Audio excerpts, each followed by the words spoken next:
은혜를 나누도록 하겠습니다. 어느 가정에 삼형제가 있었는데 그들이 도시로 나가서 각각 나름대로 큰 성공을 거두었습니다. 어느 날 함께 모인 자리에서 나이가 많은 어머니께 선물한 것을 서로 자랑을 했어요. 첫째가 자랑스럽게 이렇게 이야기를 합니다. 나는 어머니께 집을 지어드렸어. 둘째가요 이렇게 거들었어요. 나는 어머니께 외제차하고 기사를 딸려서 선물로 드렸어요. 그러자 셋째가 미소를 지으면서 형들에게 자랑스럽게 말합니다. 형님들 아무래도 제가 제일 좋은 선물을 한 것 같습니다. 어머니가 제일 좋아하시는 게 성경 읽는 거잖아요. 눈이 안 좋아서 잘 못 읽으시니까 제가 성경 전체를 달달 외우는 앵무새를 어렵게 구해서 어머니께 선물로 대신했어요. 구하기도 어려웠지만 얼마나 비싼지 돈도 많이 들었답니다. 자, 한참 후에 어머니로부터 편지를 받게 됩니다. 감사의 편지를 받았어요. 첫째 보아라, 내가 지어진 집은 참으로 크고 좋구나. 그런데 나는 지금 방 하나만 쓰고 있고 집 전체를 청소해야 되니 너무 힘이 들구나.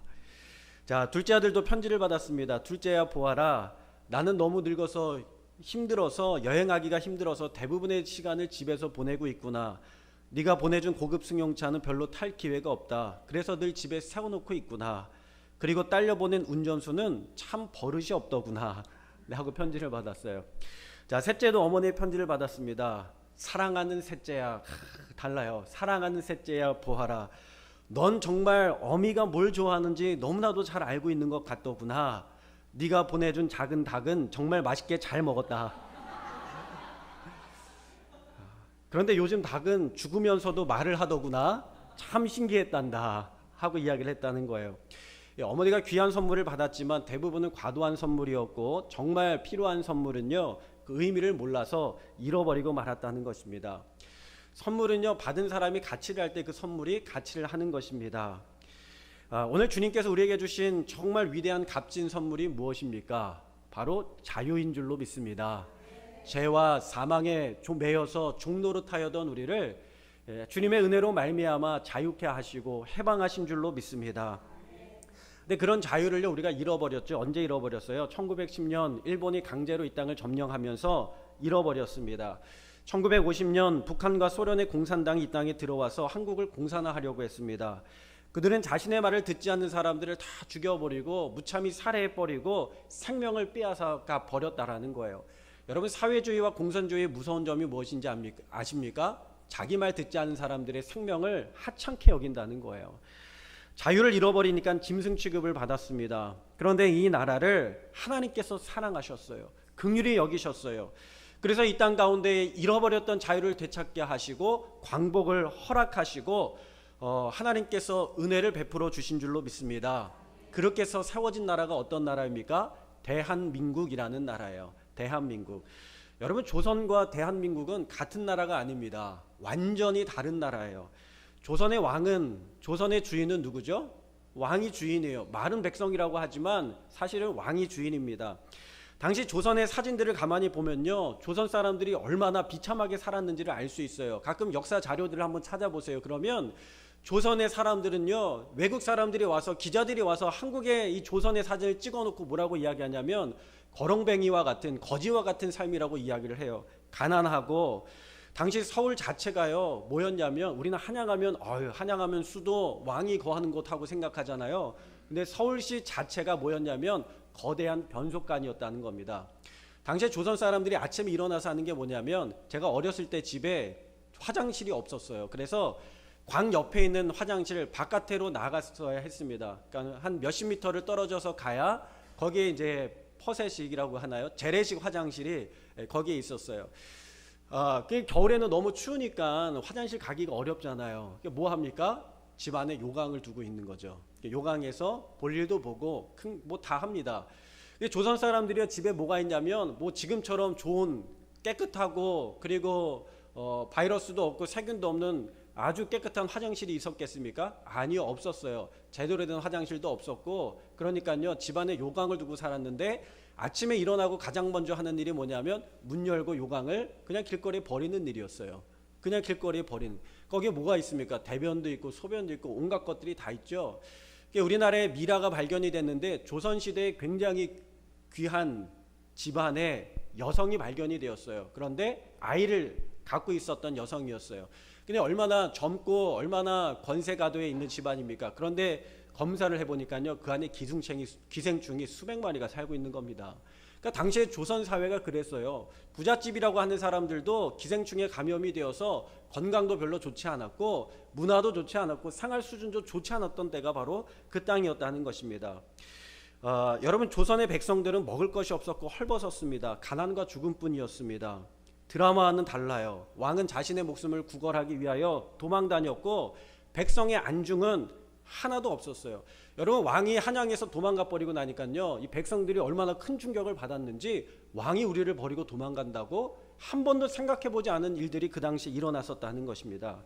왕이 주인이었던 세상, 왕조차도 주인이 되지 못했던 세상이 바로 조선이라는 나라였습니다. 그런데 대한민국은 어떻습니까? 대한민국은 민주주의 공화국이죠. 이 말은 반민주적 공화적 민주공화국이라는 말이 뭐냐? 공화국이라는 말 하면은 좀 이상한 것 같죠. 공화국이 뭔지 아세요? 공화국은 군주제를 반대한다는 거예요. 여러분, 군주제가 뭐예요? 반민주적이고 세습적인 소수의 귀족들이 다스리는 계급적인 사회를 거부한다는 겁니다. 이게 바로 공화국이에요. 그러니까 공화국이요, 뭐 공포 정치를 하는 데가 공화국이 아니라 세습을 반대하고 귀족 사회를 반대하고 계급 사회를 반대한다. 이것이 바로 공화국이라는 것입니다. 여러분, 북한이 뭐예요? 북한이 군주제죠. 사실 군주제라기보다 더 독단제지 않습니까? 벌써 몇 대째 세습을 하고 있고요. 소수의 나라가 계급을 만들어서 통치하고 있는 나라가 바로 북한이에요. 그게 바로 공산국가라는 것입니다. 그러니까 우리가 지켜야 될 것은요, 굉장히 소중한 것입니다. 자유와 민주주의와 이 공화국을 우리가 지켜야 되는 줄로 믿습니다. 그러니까 여러분, 이것은요 그냥 된 것이 아니라 하나님께서 우리 가운데 선물로 주셨고, 그것을 이루기 위하여 수많은 사람들의 희생과 헌신과 죽음과 피 흘림이 그 가운데에 있었다라는 것입니다. 그러니까 다시 말하면 조선에서 대한민국이 됐다는 것은요, 우리가 예수 믿기 전에 죄인에서 예수 믿고 구원받은 백성이 된 것처럼 우리나라가요 영적으로 거듭났다는 것을 이야기하는 거예요. 믿어지시면 아멘 하시기 바랍니다. 그러니까 조선과 대한민국은 다른 나라예요. 우리는 영적으로 거듭난 나라인 줄로 믿습니다. 믿음의 나라인 줄로 믿습니다. 하나님께서 세워주신 줄로 믿습니다. 여러분, 이 자유가 어디에서 왔습니까? 바로 성경에서 왔어요. 전 세계 이스라엘 외에 말씀으로 세워진 독특한 나라가 바로 미국과 한국입니다. 미국은 영국의 청교도 신앙인들이 종교의 자유를 위하여서 목숨 걸고 아메리카 대륙에 정착하여 나라를 세웠죠. 그렇게 해서 독립선언서를 통하여 나라를 세우는데, 그 가운데 핵심적인 것이 뭐냐면 하나님께서 우리에게 자유를 주셨고, 하나님께서 우리에게 생명을 주셨고, 하나님께서 우리에게 행복을 누릴 수 있는 권리를 주셨다. 하나님의 믿음 바탕 위에 그 나라를 세우게 되었다는 것입니다. 자유가 어디서 왔어요? 하나님에게서 왔어요. 진리를 알지니 진리가 너희를 자유케 하리라. 다시는 가서 종의 멍에를 매지 말아라 하면서 우리를 죄와 사망에서 해방시켜 주신 분이 바로 여호와 하나님이신 줄로 믿습니다. 그러니까 주의 영이 임하는 곳에 뭐가 있냐면 자유함이 있는 것이죠. 여러분, 인간의 권리와 존엄성이 어디서 옵니까? 다 하나님께서 오는 거예요. 사람이 짐승과 다른 이유가 무엇이냐면, 똑같은 흙으로 만들어지고 똑같은 먼지가 되어 죽으면 먼지가 되지만, 사람은요 하나님의 형상을 따라 하나님의 모습으로 지음받은 존귀한 하나님의 자녀인 줄로 믿습니다. 그러니까 누구든지 우리는 하나님의 형상을 따라 지음받은 존귀한 사람들, 소중한 사람들이라는 거예요. 그렇게 신앙의 바탕 위에 나라를 세웠고, 여러분, 그렇게 세운 나라가 얼마나 큰 축복을 받습니까? 미국이라는 나라가요, 땅을 파면 뭐가 나와요? 유전이 나와요. 땅만 팠다 하면 유전이 나와요. 그리고 산에 가서 산을 파면 뭐가 나와요? 광맥이 나와요. 금광이 나와요. 그래서 이 미국이라는 나라가 어마어마한 부와 어마어마한 재산을 가지고 하나님의 은혜와 큰 축복을 받아서 그것을 가지고 어떻게 하냐면 한국전쟁에 참여하지 않습니까? 그렇죠. 세계 제2차 대전에 참여해서 일본이라는 나라의 독재를 멈추게 하고 한국전쟁에 참여해서 한국이라는 나라를 위해서 어마하게 많은 돈을 쏟아붓습니다. 당시에 누가 그것을 조사한 사람이 있는데, 한국전쟁 때 미국이 얼마를 쏟아부었느냐? 한 700조 정도 쏟아부었대요. 700조. 700조면요 엄청난 돈이에요. 그 당시에 700조면 지금은요 한 2000조 이상 되는 어마어마한 돈입니다. 여러분, 이렇게 많은 돈을 왜 한국이라는 나라, 조그만 나라, 보잘것없는 나라에 쏟아붓습니까? 하나님의 은혜라는 거예요. 그렇게 해서 미국이 세계 제2차 대전에 참전하게 될 때에 영국의 신앙이 몰락하고 맙니다. 그때 하나님께서 그들에게 주신 축복을 다 어디에다 넘기느냐? 미국에 넘겨요. 그러니까 영국이 해가 지지 않는 나라가 된 이유가 뭐냐면 각 나라의 그 큰 대항 해군력을 가지고 해군의 장악권을 가지고 전 세계에 다니면서 식민지를 삼지 않습니까? 그러니까 전 세계에 식민지가 있으니까요. 이쪽에선 해가 져도 저쪽에선 해가 뜨는 거예요. 그래서 해가 지지 않는 나라가 바로 영국이라는 나라였습니다. 근데 영국이요, 신앙이 연약해지고 믿음이 연약해지니까 나라가 어떻게 되느냐? 몰락하기 시작해요. 주저앉기 시작해요. 여러분, 나라의 부함은 어디에서 오냐면 하나님을 믿는 신앙에서 오는 줄로 믿습니다. 우리가 복 달라고 해서 오는 것이 아니라 하나님 잘 믿으면 하나님 형통케 하시는 거예요. 하나님 말씀대로 살면 하나님께서 복되게 하시는 줄로 믿습니다. 그러니까 영국이요, 몰락하면서 그 모든 자신들이 장악했던 해상권을 다 누구에게 주냐면 그 항구들을요 다 미국에게 넘기게 됩니다. 미국에게 넘겨요. 그래서 미국이라는 나라가 전 세계 해안권을 장악하게 되면서 어떤 세계적인 평화의 경찰로서의 역할을 감당하게 되는 거죠. 근데 그때 어떤 일이 벌어지게 되냐면 일본이 미군을 건드리게 돼요. 일본이 한국을 점령하고 완전히 중국까지 점령하려는 야욕 가운데 차 있을 때에 그때 중국을 점령하고 쭉 내려가면서 필리핀으로 갑니다. 여러분, 필리핀이 어디 영이에요? 미국과 친하잖아요. 관계가 있잖아요. 정치적으로. 그러니까 필리핀을 건드리고 그러면서 미국이 뭐라고 하냐면 하지 말아라, 그렇게 이야기합니다. 거기까지만 해라, 너무 과하다. 그때 일본이 교만해져서 전투기를 이끌고 미국 본토를 침략하려 갑니다. 미국 본토까지는 너무 머니까 어디까지 가요? 하와이에 가서 진주만에다가 모든 폭격을 다 때려 붓는 거예요.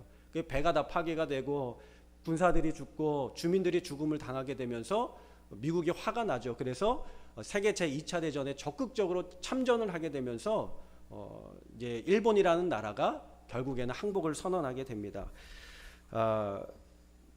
여러분, 우리나라를 하나님께서 가만히 생각해 보면요, 우리나라가 그로 말미암아 우리나라가 자유함을 얻게 되지 않습니까? 일본이 무조건적으로 항복하면서 우리나라가 광복을 찾게 돼요. 그런데 이게 연결이 됩니다. 한국전쟁 6.25가 일어났을 때에 미군이 참여를 하게 되는데 어디에서 참여를 하게 되냐면 일본의 주둔에 있었던 군대를 한국으로 바로 보내주게 돼요. 미국에서 오면 한 달이 걸릴 텐데 일본에 주둔하고 있으니까 한국에 오는데 바로 건너오게 되는 것입니다. 하나님께서 준비시키신 줄로 믿습니다. 그러니까 우리나라를 구원하기 위하여 하나님께서 미국을 준비하셨고 각 나라 항구들을 영국을 통해 준비해 놓으시고 그리고 그 땅을 통하여서 이 나라를 구원하는데 하나님께서 신속하게 도우시는 은혜와 축복의 역사를 경험하게 되는 것이죠. 여러분, 이 나라에 복음이 들어왔습니다. 조선 말기에 중국으로부터 복음이 들어오고 또 아펜젤러와 언더우드 선교사가 한국에 들어와서 선교를 했습니다. 이수정이라는 선교사가 미국 기독교 잡지에 편지를 써요. 일본에 가서 복음을 접하고 그리스도인이 되고 미국 크리스천 잡지에 편지를 써요. 뭐라고 쓰냐면 조선이라는 나라에도 와서 복음을 전해주시오, 이렇게 편지를 씁니다. 그렇게 해서 들어온 선교사가 누구냐면 아펜젤러와 언더우드 선교사예요. 원래 이 사람들은 다른 데 가려고 했었어요. 한 명은 인도에 가려고 했었고 한 명은 중국으로 가려고 했었는데 이 이수정이라는 선교사의 편지를 보고 그들이 조선 땅으로 복음을 전하기 위하여 마음을 돌려서 들어오게 됩니다. 그렇게 해서 아펜젤러와 언더우드 선교사 이후에 수많은 선교사들이 이 땅 가운데 들어와서 그들이 생명을 바치고 그들이 가정을 하나님 앞에 바치면서 2대 3대 이르기까지 이 땅을 위하여서 자신의 고국에 묻히지 아니하고 이 땅 가운데 묻히면서 이 대한민국을 사랑합니다. 조선을 사랑합니다. 그렇게 해서 이 나라에 복음의 씨앗이 심겨지게 되었고요. 일제가 강제로 점령하였을 때 수많은 그 복음으로 말미암아 하나님의 은혜와 자유함을 얻은 백성들이, 민족들이, 사람들이 나라를 사랑하면서 자신의 목숨을 바치기 위해 시작합니다. 저항운동이 일어나기 시작했고요. 우리가 나라가 잘 아는 광복군으로 김동삼, 김좌진, 오동진 장군들이 만주 항일 무장투쟁으로 활동하지 않습니까? 여러분, 그 가운데 오동진 장군은요 집사였습니다. 집사였어요. 그는 마을 전체를 기독교 신앙으로 전도해서 크리스천으로 만들 만큼 하나님의 말씀과 복음에 열정적인 사람이었습니다. 그 믿음을 가지고 학교를 세워서 나라를 사랑하는 마음을 가르치고 자유를 가르치고 민주주의를 가르치고 복음을 가르치고 예수 생명을 가르쳤어요. 그리고 그 믿음을 가지고 항일운동을 전개했습니다. 어떤 사람들은요 비폭력 저항운동으로 만세운동을 벌입니다. 이게 국내에서 벌어진 일들이죠. 민족 대표 33인 중에 절반이 기독교인이지 않습니까? 유관순 열사도 기독교 신앙을 가지고 자신의 생명을 나라의 광복을 되찾는데 아낌없이 바치지 않습니까? 그 외에도 수많은 사람들이 믿음 사람들이 있어서 나라를 위하여 희생하고 헌신하고 생명을 바쳤다라는 것입니다. 여러분 어떻게 이런 일들이 가능했을까요? 하나님께서 복음의 씨앗을 이 땅 가운데 심어 놓으셨기 때문에 그 일들이 가능한 줄로 믿습니다. 그러니까 여러분 이 나라가 건국이 된 것은요 영적인 거듭남이 아니고 무엇이겠습니까? 여러분 이 나라와 민족을 사랑하실 수 있기를 주님의 이름으로 축원합니다. 대한민국이 건국되고 나서 얼마 안 되었을 때 북한이 소련의 스탈린의 도움을 받아서 전쟁을 다 준비해 놓고 남한에 탱크 한 대도 없어요. 전투기 한 대도 없어요. 근데 북한에는요 탱크가 수백 대, 전투기가 수백 대. 북한이 어떻게 그걸 준비합니까? 다 소련의 도움을 받아서 준비해 놓은 것이죠. 그렇게 해서 남한을 공산하려고 쳐들어왔습니다. 3일 만에 서울이 함락되고 한 달 만에 낙동강이 완전히 낙동강까지 밀려나갔어요. 그때 믿음으로 버티고 저항했었던 사람들이 있었다라는 것입니다. 백선엽 장국 같은 사람들이 생명을 걸고 이 나라를 지켰어요. 그 외에도 각 국지에서 신앙으로 자신들의 고지들을 생명을 걸고 지키고 싸웠던 수많은 믿음의 사람들이 있었다라는 것입니다. 여러분 북한이 침략했을 때요 미국의 빌리 그레엄 목사님이 트루먼 대통령이 이렇게 조언을 해요. 한국에 50만 명의 기독교인이 있으니까 이 공산당이 점령하면 다 죽습니다. 다 죽습니다. 이 사람들 지켜야 됩니다. 이 사람들 보호해야 됩니다. 빨리 군대를 투입하십시오 하고 적극적으로 권면했다는 거예요. 만약 그때 한국에 믿는 사람이 없었다면, 복음의 사람이 없었다면, 하나님께서 이 땅 가운데 복음의 씨앗을 심어놓지 않으셨다면 누가 이 나라에게 관심을 가지고 이 나라를 위하여 희생할 수 있었겠습니까? 그렇게 해서 또 하필이면 미군의 군대가 어디에 있었어요? 일본에 주둔하고 있었어요. 세계 제2차 대전이 끝나고 나서 일본에 주둔하고 있었던 군대가 한국으로 긴급하게 먼저 미군의 군대가 넘어오게 되고 그리고 나서 유엔군을 신속하게 파견하는 일들이 일어나게 되었다는 것입니다. 왜 미군의 군대가 일본에 있었겠습니까? 우연이 아니라 하나님께서 이 나라를 영적인 나라로 거듭나게 하시고 태어나게 하기 위하여서 하나님께서 예배에 두신 줄로 믿습니다. 그러니까 우리나라는 일제강점기에도 북한의 공산화에도 하나님의 은혜로 건짐을 받고 영적으로 거듭난 나라인 줄로 믿습니다. 왜요? 하나님께서 저와 여러분을 사랑하시고 이 나라를 마지막 시대 가운데 세대에서 패역한 세대에서 구원하기 위하여서 하나님께서 들어 쓰시는 줄로 믿습니다. 우리 옆에 분하고 좀 인사하겠습니다. 하나님께서 우리를 선택하셨습니다. 여러분 이 믿음이 흔들리지 않으면요 갈짓자로 달리는 거예요. 자꾸 흔들리는 것입니다. 왜 하나님께서 이 나라에 자유를 주셨는가, 광복을 주셨는가, 민주를 허락하여 주셨는가? 하나님께서 들어 쓰시려고 허락하신 줄로 믿습니다. 그런데 자꾸 사회주의자들이 운동권들이 나라를 자꾸 뒤흔들어 놓습니다. 여러분 사회주의 하면 되게 좋을 것 같지만 부가 균등하게 분배될 것 같지만 여러분 다 보세요. 중국이 잘 삽니까? 잘 못 살아요. 중국에 있는 지식인들도요 중국에서 안 있으려고 그래요. 공산국가에 안 있으려고 합니다. 세계적인 빈부 지도를 보면요 중국이 건물을 세우고 빌딩을 세워서 굉장히 발전하는 것 같지만 아니요, 그렇지 않아요. 중국의 대부분의 사람들은 여전히 가난하게 살고 세계적으로도 그 수준으로도 가난하게 살고 있습니다. 여러분 북한 잘 삽니까? 세계에서 가장 못 사는 나라가 북한이잖아요. 근데 자꾸 사회주의를 원하고 운동권들이 나라를 자꾸 흔들어 놓으려고 해요. 정의당이 발의한 포괄적인 차별금지법에는요 굉장히 많은 문제가 있습니다. 그 중에 가장 큰 문제가 뭐냐면 차별을 금지하는 법안인데 너무나도 좋은 제목인데 다수의 자유를 차별하는 문제가 들어가 있어요. 여러분 정확하게 한번 살펴볼까요? 여기 보시면요 우리 한번 보세요. 여기 차별금지법안 뒤쪽에 보시면은 정의당 차별금지 법안에서 금지하는 차별행위가 나와 있어요. 여러 가지 성별 정체성, 성적인 지향, 종교, 사상 또는 정치적 의견 등 23가지 항목에서 4가지 영역에서 차별하지 말자는 거예요. 고용에서 차별하지 말고, 용역이나 공급에서 차별하지 말고, 교육 훈련에서 그들을 차별하지 말고, 행정 서비스 차별하지 말자. 이해하기 쉽게 말하면 동성애자들 고용하는데 차별하지 말고, 동성애자들 용역하는데 차별하지 말고, 동성애자들 교육 훈련하는데 차별하지 말자. 여기 굉장히 독소 조항이 들어가 있는데 동성애자뿐만 아니라 공산주의자들도 차별하지 못하게 됩니다. 그래서 이야기가 되는데 여러분 어떻게 알고 계세요? 제가 이 강단에서 동성애는 죄입니다. 이렇게 이야기하면 처벌될까요? 안 될까요? 안 됩니다. 여러분 잘못 알고 계시는 거예요. 처벌 안 됩니다. 왜냐하면 이 안에서 하는 거는 전혀 처벌이 되지 않습니다. 그러니까 방송에서요 우리가 동성애 설교하면 처벌된다 라고 이렇게 이야기하니까 우리가 다 그런 줄 알잖아요. 방송에서 뭐라고 이야기하냐면 동성애 설교해도 처벌 안 되는데 왜 그걸 반대하냐면서 뉴스에 계속 나와요. 그렇게 되면 우리가 뭐가 되냐면 우리가 실없는 사람이 되는 거예요. 여러분 제가 이 자리에서 동성애는 죄악입니다. 동성애는 하면 안 됩니다. 설교해도요 처벌되지 않습니다. 그런데요 그 설교 영상을 우리가 어디에다 올려요? 유튜브에 올라가잖아요. 그 유튜브에 올라가면은 처벌이 될까요? 안 될까요? 되는데 이거예요. 제가 감옥에 가지는 않아요. 그런데 뭐라고 그러죠? 벌금을 물려요. 벌금을 수백만 원, 뭐 수천만 원, 3천만 원까지 물린다고 하죠. 벌금을 물립니다. 어떻게 벌금을 물리냐면 그 내용을 삭제하든지 수정하든지 영상을 없애든지 해라. 벌금을 물리는 거예요. 그럼 제가 한번 3천만 원 벌금을 물렸어요. 그런데도 벌금을 맞고 제가 의견과 소신이 있으니까 그것을 그냥 둡니다. 그러면 또 어떻게 되게요? 또 벌금이 날라와요. 그거를 수정할 때까지 벌금이 날라와요. 예를 들면은 말 안 듣는다고 계속 말 들을 때까지 때리는 거랑 똑같은 거예요.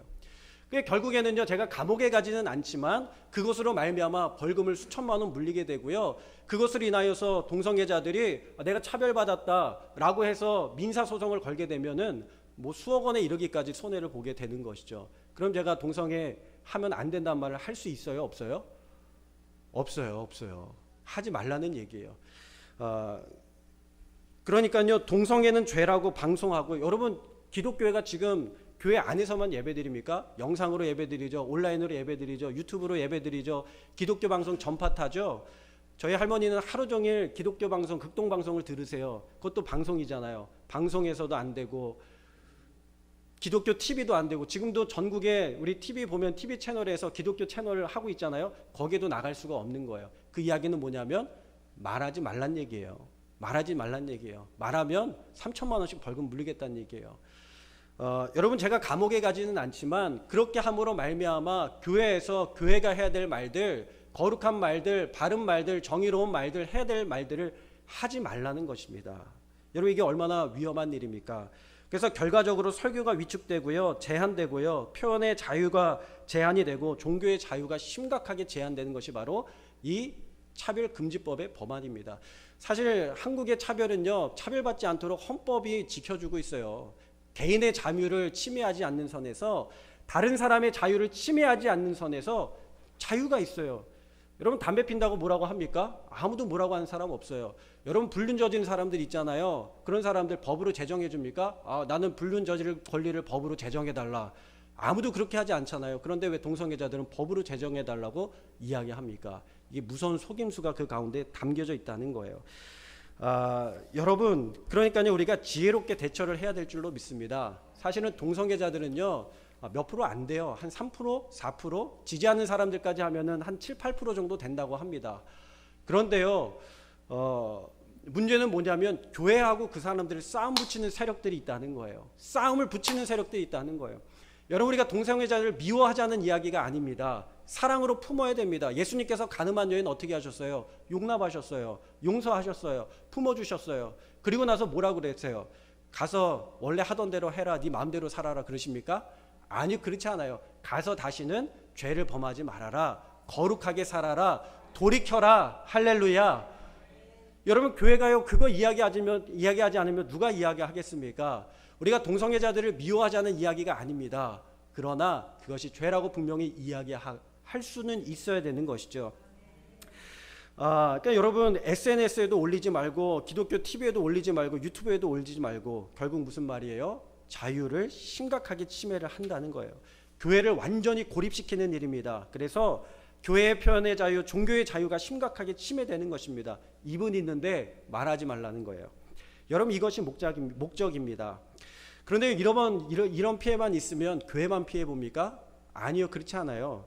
여러분 다른 데서도 피해를 봐요. 어떤 여인이요, 어떤 여자가 가부장적인 가정에서 자랐습니다. 그러니까 밥도요 아빠가 먼저 먹고 그리고 자기가 동생이 남동생인데 남자가 먼저 먹는 거예요. 그리고 자기는 다른 상에서 먹는 거예요. 그 차별을 굉장히 받았잖아요. 그래서 이 여인이 나이가 들어서 나는 대학교라도 여대로 가야 되겠다. 그 여대에 딱 갔어요. 차별받지 않는 여대로 가야 되겠다. 그래서 여대를 딱 갔는데 거기에 누가 와 있어요? 동성애자가 와 있어요. 트랜스젠더가 와 있어요. 남자가 와 있는 거예요. 그러면서 뭐라고 하냐면 너 남자인데 왜 이 학교에 와 있냐? 나는 여잔데? 난 여자라고 생각하는데 난 한 번도 남자라고 생각한 적이 없는데 남자예요. 몸도 남자예요. 생물학적으로도 남자예요. 그런데 여대에 와 있는 거예요. 그건 그렇다고 쳐요. 그 화장실 갔는데 이 남자가 따라 들어와요. 얼마나 불편합니까? 목욕탕 가는데 남자가 따라 들어와요. 당신 남자인데 왜 들어옵니까? 나는 여자라고 생각하는데요. 여러분 심각한 이 여성이 뭐라고 이야기하냐면 내가 자라나면서 차별받고 자라왔는데 그래서 여대에 갔는데 여기에서도 내가 이렇게 고통받으면서 살아야 되나 좌절하더라는 거예요. 그러니까 학교에 진정서를 냈어요. 저 사람 분명히 남자인데 왜 여대에 들어와 있습니까? 그랬더니 차별금지법 때문에 내보낼 수가 없대요. 그거 이야기하면 학교가 벌금 계속 맞는데요. 그래서 말할 수가 없대요. 항의할 수가 없대요. 여러분 이것이 이 법안이 통과되면은 우리 가운데 일어날 일이라는 것입니다. 여러분이 앞장에 보시면요 뭐라고 있냐면 이게 통과가 되면 여러 가지 문제가 생기게 되는데 고용에 대한 문제가 생겨나요. 그러니까 예를 들면 교회에서 동성애자 목회자를 고용을 거부할 수가 없어요. 어떤 교회가 목사님을 초빙을 하는데 그 가운데 동성애자 목사님이 했어요. 뭐라고 그러죠? 서류를 냈어요. 그러면 교회에서 어떻게 합니까? 동성애자 목사님은 안 됩니다. 그럼 이 사람이요 법원에 진정서를 인권위에 진정서를 넣습니다. 그러면 교회가 벌금 받고 고용을 하게 되어 있어요. 해야 돼요. 그러면 여기 동성애자 목사님이 강단에 와서 설교를 해요. 그리고 나서 뭐 합니까? 설교를 하는 거예요. 그런데요 동성애자 목사님 사모님이 같이 가정에 왔는데 사모님이 남자예요. 여러분 사모님이라고 불러야 돼요? 사부님이라고 불러야 돼요? 여러분 이 남자 두 분이 여러분의 가정에 신방을 간다고 생각을 해보세요. 그거는 남자도 불편하고 여자도 불편해요. 그렇지 않습니까? 근데 그거를 거부를 못해요. 거절을 못해요. 왜요? 난 동성애자는 싫습니다. 그랬다가는요 벌금 3천만 원 맞는다니까요. 여러분 이런 세상이 여러분들에게 오셨으면 좋겠습니까? 예배 끝나고 나가서 여러분들하고 악수하는데 이 동성애자 목사님이 여러분 남편들의 손을 다 지그시 잡으면서 아주 그윽한 눈빛으로 본다고 생각을 해보세요. 네, 끔찍하죠. 그러니까 여러분 우리가 이게 그냥 넘어갈 일이 아니에요. 남일이라고 생각하고 넘어갈 일이 아닙니다. 우리가 철저히 하나님 앞에 엎드리고 기도해야 되고 철저히 죄에서 돌아서도록 회개하고 눈물로 이 나라와 민족을 위하여 기도해야 될 줄로 믿습니다. 여러분 이 동성애자뿐만 아니라 공산주의자도 채용하게 되어 있습니다. 그 사람들도 거부할 수 없어요. 대놓고 공산 활동을 하고 자기 의견을 내고 이야기를 해도요 그거 차별금지법이 법안이 발의가 되면 제정이 되면 그것도 막을 수가 없어요. 굉장히 무서운 법인데 사람들이 너무나도 모르고 있는 것이죠. 여러분 이런 세상이 여러분들이 원하는 세상입니까? 학교에 가면요 유치원 어린이집 유치원에서부터 어린이들이 뭘 알아요? 어린아이들에게 동성애를 가르쳐요. 동성애하는 법을 가르쳐요. 방법을 가르쳐요.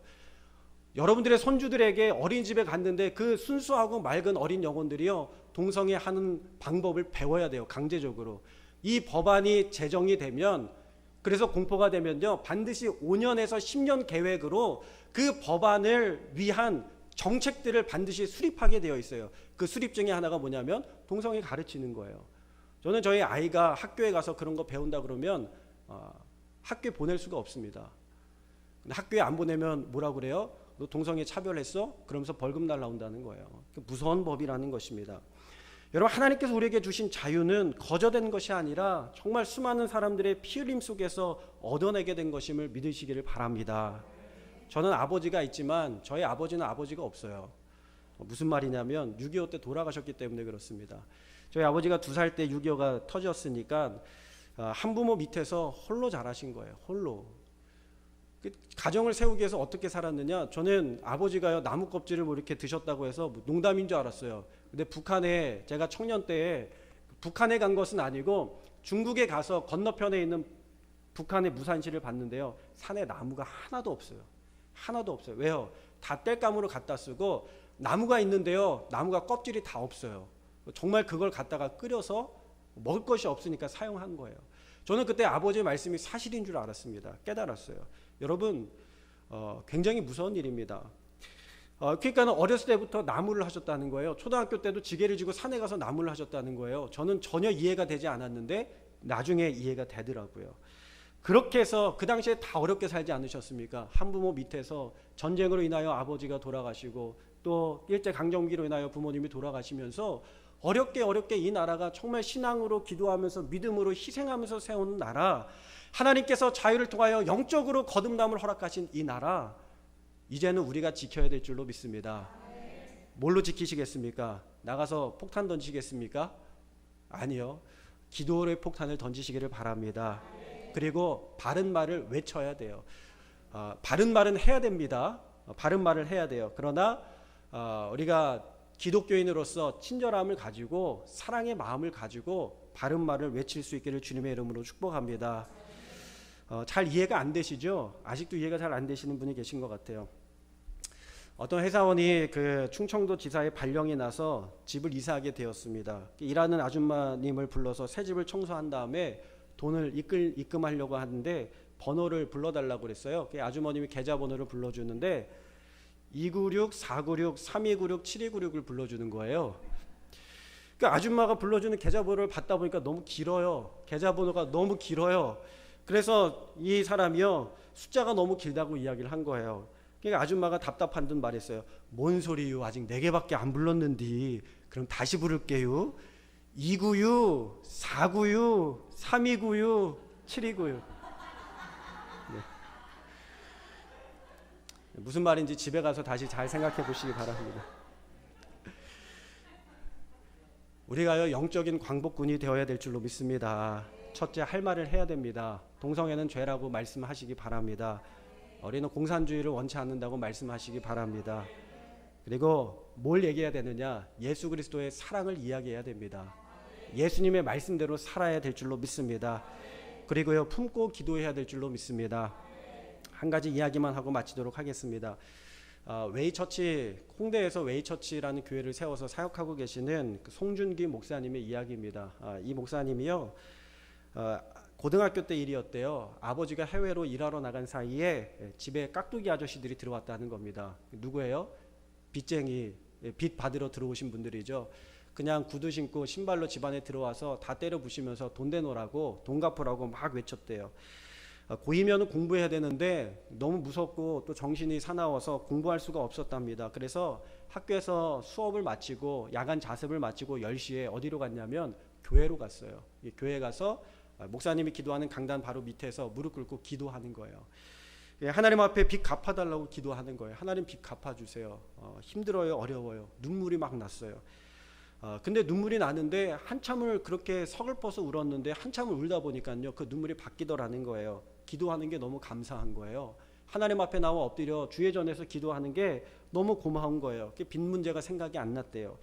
기도의 시간이 좋아서 눈물이 나고, 그렇게 좋은 시간을 주신 하나님이 너무나도 좋았고, 기도할 수 있는 길을 터주신 예수님이 너무 좋아서 눈물이 났대요. 그 시간 가는 줄 모르고 자정까지 2시간 동안 기도를 하는 거예요. 어느덧 자정이 다 되어서 일어났는데 바닥에 뭐가 있어요? 눈물, 콧물 잔뜩 있잖아요. 여러분 울어보신 분은 알아요. 눈물만 나옵니까? 콧물도 같이 나와요. 그 바닥이 얼마나 흥건하게 젖어 있는지. 그때 담임 목사님이 기도하는 자리에 곽티슈가 있는 게 생각이 났대요. 그래서 아무도 없으니까 원래는 강단 위에 잘 안 올라가는데 몰래 올라가서 곽티슈를 훔쳐갖고 내려와가지고 바닥을 닦았대요. 그렇게 해서 눈물을 닦고 콧물을 닦고 제자리에 갖다 놓으려고 하는데 그 티슈 밑에 뭐가 있는 걸 발견한 거예요. 보니까 노트가 있어요. 그 노트를 열어보니까 성도님들의 이름이 다 기록이 돼 있었대요. 목사님이 그걸 적어놓고 매일매일 기도하시더래요. 그게 궁금했어요. 혹시 우리 집 빚 문제도 여기에 적혀 있는 거 아니야? 그 이름을 찾아보니까요, 있게요, 없게요? 자기 이름이 있더래요. 그때 또 눈물이 났대요. 그때 목사님이 너무 고마워서, 자기의 가정을 위하여 기도해 주신 것을 보면서 너무 고마워서 목사님 위해서 살아야 되겠구나 생각을 하고 나오는데, 자정에 목사님이 사모님과 두 손을 꼭 붙들고 교회에 오시는 모습이 보이더래요. 워낙 연세가 많으셔가지고 초저녁에 주무시면 새벽에 깨니까 아예 새벽부 때 오셔서 12시에 기도하시고 그렇게 새벽 기도를 이어가셨던 모양이에요. 그 목사님에게 달려가서 이 고등학교 2학년 학생이 와라 끌어안았어요. 와락 끌어안으면서 목사님 사랑해요 하면서 고마워요 하면서 이렇게 끌어안았어요. 그 목사님이 머리를 쓰다듬어 주셨는데 그때 쓰다듬어 주신 것을 아직도 잊을 수가 없다는 것입니다. 그리고 그 다음 날에 학교에 갔는데 세상이 완전 바뀌어 있는 거예요. 눈이 바뀌어 있는 거죠. 세상의 환경이 바뀐 게 아니라 세상을 바라보는 눈이 완전히 바뀌어 있는 거예요. 그날 학교에 가서 뭐가 보였을까요? 목사님이 기도하신 명단이 봤던 것처럼 학교의 교탁위에 뭐가 있어요? 출석부가 있는 거예요. 그 출석부를 학교 수업을 마치면 가지고 왔대요. 집으로 가지고 왔대요. 그래서 출석부를 가지고 다녔대요. 그러면서 야간 자율학습만 끝나면 그 출석부를 가지고 목사님께서 기도하셨던 강대상 그 앞에 가서 출석부를 펼쳐놓고 자기만 학생들을 위하여 기도했대요. 우리 반 학생들 예수 믿게 해달라고, 구원받게 해달라고, 말씀대로 살게 해달라고 목사님 흉내내면서 끌어안고 기도했다는 것입니다. 그리고 나서 세월이 흘러서 이분이 목회자가 되었고 여전히 그렇게 기도하고 있다는 것입니다. 여러분, 우리가요 영적인 광복군이 된다는 것 어떤 의미냐? 이 땅을 우리가 끌어안고 기도해야 될 줄로 믿습니다. 말씀대로 살지 않는 사람들, 하나님을 거부하는 사람들, 여러분의 수첩에 다 이름 적어놓고 성경책에 이름 적어놓으시고 기도할 수 있기를 바랍니다. 하나님께서 그 기도를, 눈물의 기도를 기억하셔서 들어쓰시고 세우시고 생명의 역사를 이 땅 가운데에 이루어가게 하실 줄로 믿습니다. 기도하겠습니다.